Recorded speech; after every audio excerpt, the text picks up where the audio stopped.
नाही नाही 25ला मुंबई चैत्यभूमी, पुण्याला त्याच दिवशी पुणे आणि 26ला यात्रा.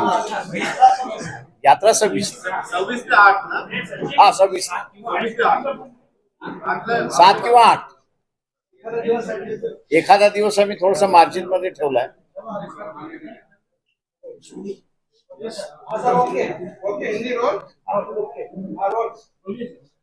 महाराष्ट्र में कई ओबीसी संगठन है और ओबीसी की नेता है कि जिनके साथ में पिछले 10-15 दिनों के साथ में गुफ्तगू चली है.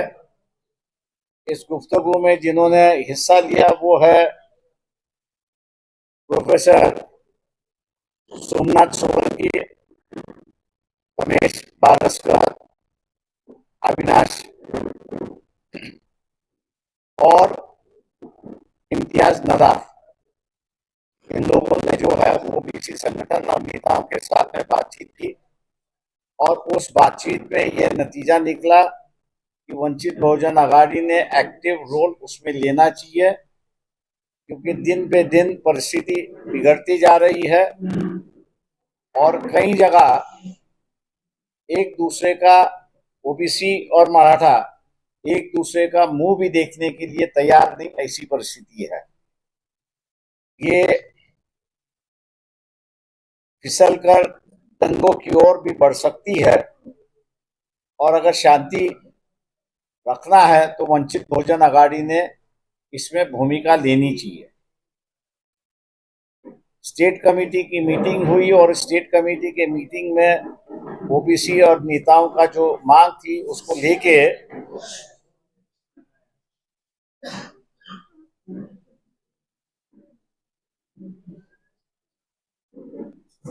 कौन है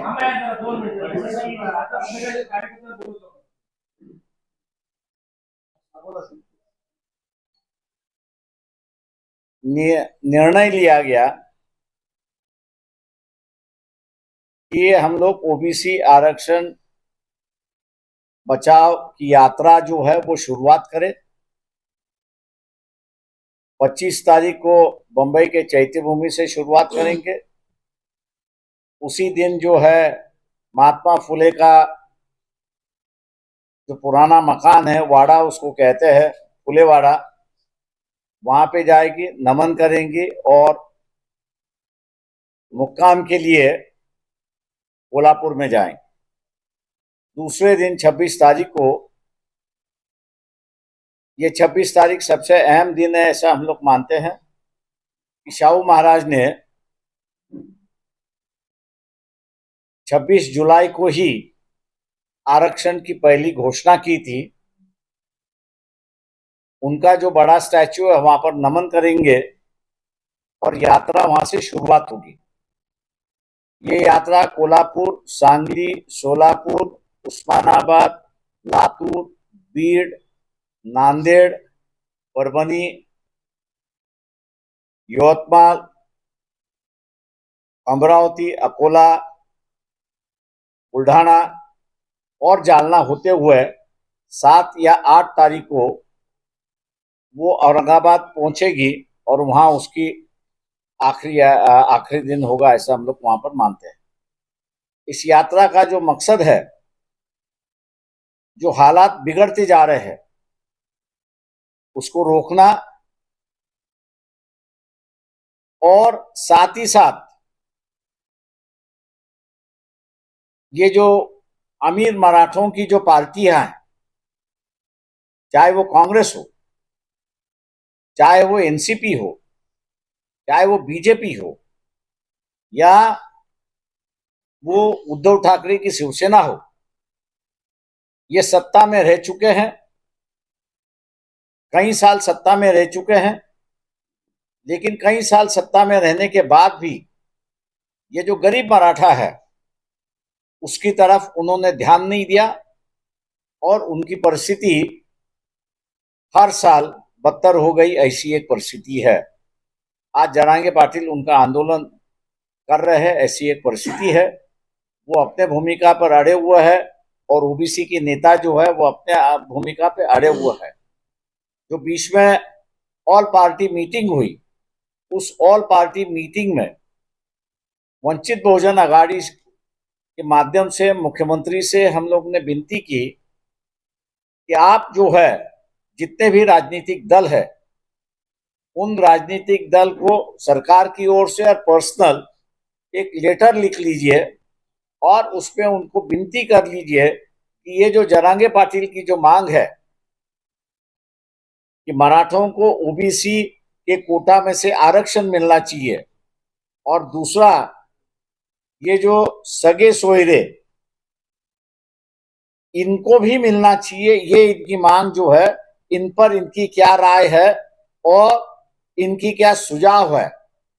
मैं उम्मीद करता हूं कि मुख्यमंत्री जो है तो मीटिंग में तय हुआ ये लेटर लिखेंगे और इन पार्टियों की जो राय है वो सरकार के पास आएगी। मैं समझता हूं कि शांति लाने के लिए राजनीतिक दलों ने अपनी भूमिका स्पष्ट करना जरूरी है, ऐसा मैं मान के चलता हूं। और उसी परिस्थिति को आगे ले जाने के लिए ये हम लोग ने आंदोलन रखा हुआ है। इस आंदोलन की जो मांग है, ओबीसी का आरक्षण बचना चाहिए, उसमें किसी का और समाज के लोगों को उसको इंक्लूड नहीं करना चाहिए। दूसरा जो है, जिस तरह एससी एसटी की स्कॉलरशिप है, दूसरे राज्यों में स्टेट अपना शेयर देती है, महाराष्ट्र उसको अपना शेयर नहीं देती है, इसलिए वो डबल होना चाहिए और वही फॉर्मूला जो है वो ओबीसी के विद्यार्थियों के भी लागू होना चाहिए। तीसरी मांग जो है वो ये है कि reservation in promotion SC ST और ओबीसी तीनों को लागू होना चाहिए। चौथी मांग जो है, ये जो 55 लाख की जो कास्ट सर्टिफिकेट इशू किया है, हम लोगों का कहना है कि ये 55 लाख लोगों में से कई लोग ऐसे कह रहे हैं कि हमने अर्जी भी नहीं की है, लेकिन हमारे नाम से कास्ट सर्टिफिकेट दिया है। तो मैं ये मान के चलता हूं कि जिस जल्दी से सरकार ने किया है, इसलिए उन्होंने सही ढंग से उसको जांच नहीं की है, ना वो जांच करना चाहते, इसलिए जो 55 लाख का सर्टिफिकेट इशू किए हैं ये रद्द होना चाहिए। चौथी बात हम लोग जो पब्लिक मीटिंग में कहने वाले हैं वो यही है कि ओबीसी के हाथ में सत्ता दे दो। ये अमीर मराठा गरीब मराठा को सत्ता नहीं देगा।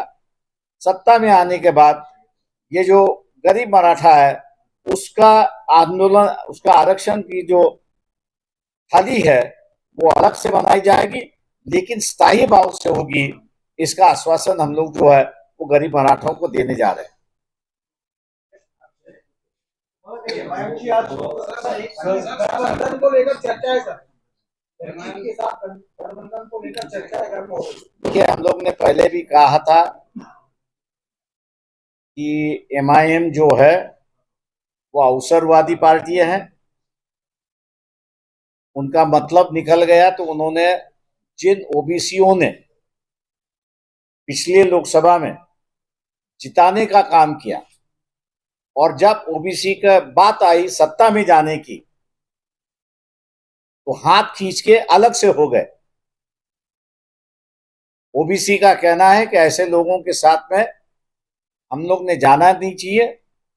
मुस्लिम समाज के साथ में सीधा रिश्ता बना लीजिए और मुसलमानों के साथ में बैठ के अपन सत्ते की भागीदारी और हिस्सेदारी करेंगे। ये हमारे पार्टी के अंदर जो ओबीसी है उनका ये राय है, उस राय पर हम लोग चलेंगे। एनसीपी के साथ भी जाने की बात नहीं चल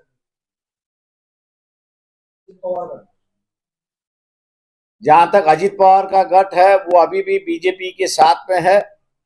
वो जब तक उस गठबंधन से बाहर नहीं निकलता तब तक गठबंधन की बात नहीं हो सकती। हम लोग इतना ही अजीत पवार को आश्वासन देंगे, वो अगर बाहर निकलते हैं तो उनकी राजनीति स्टेबलाइज करने में हम लोग मदद करेंगे।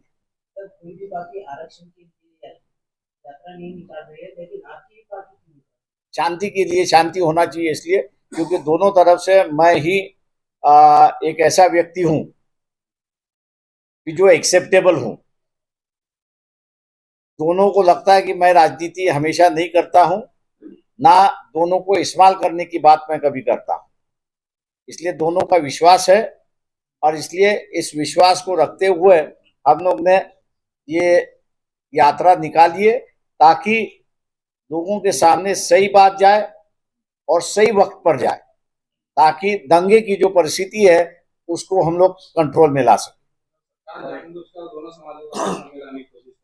मैं सरकार की बात नहीं करूंगा, लेकिन सरकार के साथ साथ कई राजनीतिक दल है कि उनकी भी मंशा वही है कि ये दोनों एक दूसरे के सामने आ जाए। अरे काय सुटलं एमआयचे बरेच लोक तुमच्या बरोबर जात आहेत. मी आत्ताच मग सांगितलं ना तुम्हाला की आमच्या मधला असणारा जो ओबीसी आहे तो एवढा स्ट्रॉंग आहे की तो असं म्हणतोय की एमआयएमनी आपला वापर करून घेतला. ज्यावेळेस ओबीसीला विधानसभेमध्ये सत्ता देण्याची संधी आली त्यावेळेस 100 जागा मागितल्या आणि एका अर्थाने त्यांनी युती तुटली आणि तोडली. तेव्हा अशा असणाऱ्या संघटनेबरोबर आपण जायचं नाही. जायचं असेल तर आपण सरळ मुस्लिम समाजाशी बसलं पाहिजे, त्यांच्याशी आपण बसलं पाहिजे आणि त्यांच्या बरोबर बसून डायरेक्ट आपण असणाऱ्या सीट शेअरिंगच्या चर्चा करू, पण इतर कुठल्या संघटनेमार्फत नाही. त्यांच्यातली काही लोक तुमच्यासोबत आहेत एमआयएम मध्ये फुटले तुम्हाला असं नाही, माझ्या अंदाजान नाही. मला कोणी भेटलं नाहीये.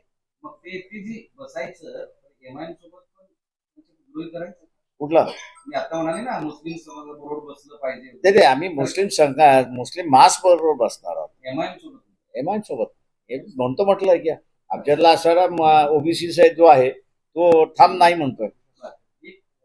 या सगळ्या परिस्थितीत राजकारण मध्ये तुम्ही फार अवलोकन जबरदस्त आहे. या सगळ्या परिस्थितीचा फायदा या विधानसभा निवडणुकीत नेमकं कुणाला होईल असं तुम्हाला वाटतं? मी मगाशी जे म्हणालो की डावा हात हा जर ओबीसीचा आपण धरला तर आगीच आहे. उजवा हात आपण असणारा मराठ्यांचा धरला तर तोही आगीचा आहे. किंवा कुठचा जास्ती जळेल आणि कुठल्या पक्षाचा जळेल, सगळ्याच पक्षाचे जळणार आहे. तो हात कसा असणार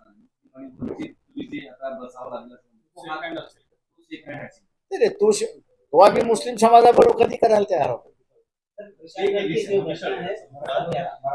ठीक आहे भाई. नाही संभाजीराजे शाहू महाराज दोघांमध्येच वाद लागला. संभाजीराजे त्या शिक्षण हटवण्याच्या बाजूने, शाहू महाराज म्हणतात की जे घडलं ते अत्यंत दुर्दैवी होतं. मी जे काही संभाजी महाराजांचं आणि शाहू महाराजांचं जे काही दोघांचं ऐकलेलं आहे त्याच्यामध्ये वाद आहे असं मला वाटत नाही. परंतु त्याच्यामधला मी एवढं सांगू शकतो, मला जेवढी माहिती आहे तिथल्या, आणि आमचे जे कार्यकर्ते इम्तियाज नदाफ तिथे गेले होते आणि त्यांच्याबरोबर इतर जी टीम गेली होती, त्यांचा जो रिपोर्ट आलेला आहे तो रिपोर्ट असं म्हणतो की साधक जे आहेत भिडेंचे ते दुपारी घुसले आणि त्यांनी तोडफोड केली. किंवा शास्त्राला आम्ही म्हणाले की हे तोडफोड करणारे जे आहेत त्यांच्यावरती तुमची कारवाई झाली पाहिजे. एक दुसरं जे आहे ते गडावरती जे आहेत सगळे ते 90च्या अगोदरचे आहे. म्हणजे 90ला ते असणारं प्रोटेक्टेड मॉन्युमेंट त्या ठिकाणी झालं. त्यांचं हे मॉन्युमेंट सुद्धा प्रोटेक्ट झालं पाहिजे असं म्हणणं आहे, नाही असं नाही. तर त्यांचं एवढंच म्हणणं आहे की आम्ही गरीब आहोत, हे आमच्या पोटपाण्याचं आहे, आम्हाला ऑल्टरनेटिव्ह द्या. आता त्याच्यामध्ये धारकांमार्फत म्हणजे संभाजी भिडे मार्फत राजकारण केल्याचं जातं मस्जिदीच्या विरोधातलं.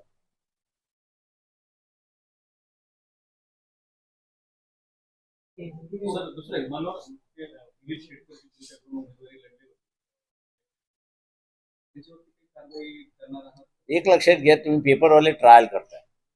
तुम्ही त्या मागणीमध्ये मला एक सांगा, मी तुमच्या उत्तराला देताना मी असं म्हणतो की पूजा भट्टचं जे आहे ते सॉरी नाही पूजा खेडकर, सॉरी पूजा खेडकर जी आहे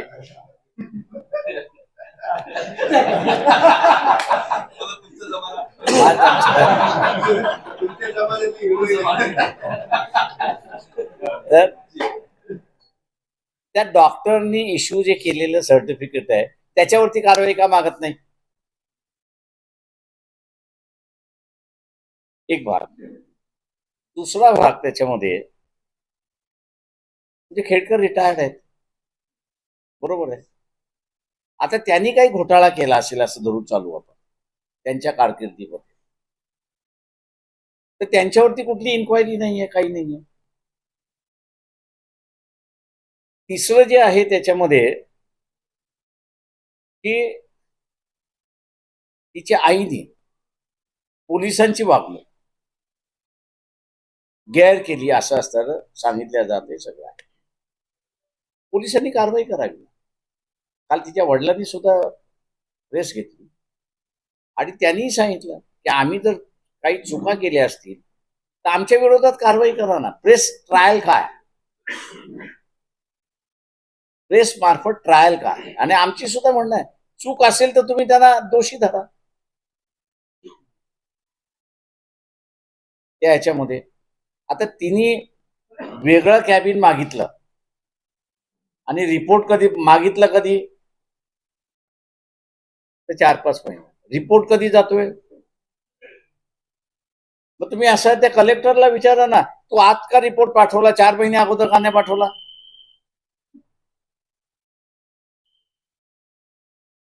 त्याच्यामुळे हे आता असं सेव्ह माय स्किन. विशालगढ़ वाला जो मामला है वो हिंदी में बता। जहां तक मैं समझता हूं कि संभाजी राजे और शाहू महाराज दोनों में कोई अखबार वाले जो है दोनों में अंतर है ऐसा बताने लगे हैं. मैं समझता हूं कि दोनों के अंतर नहीं है.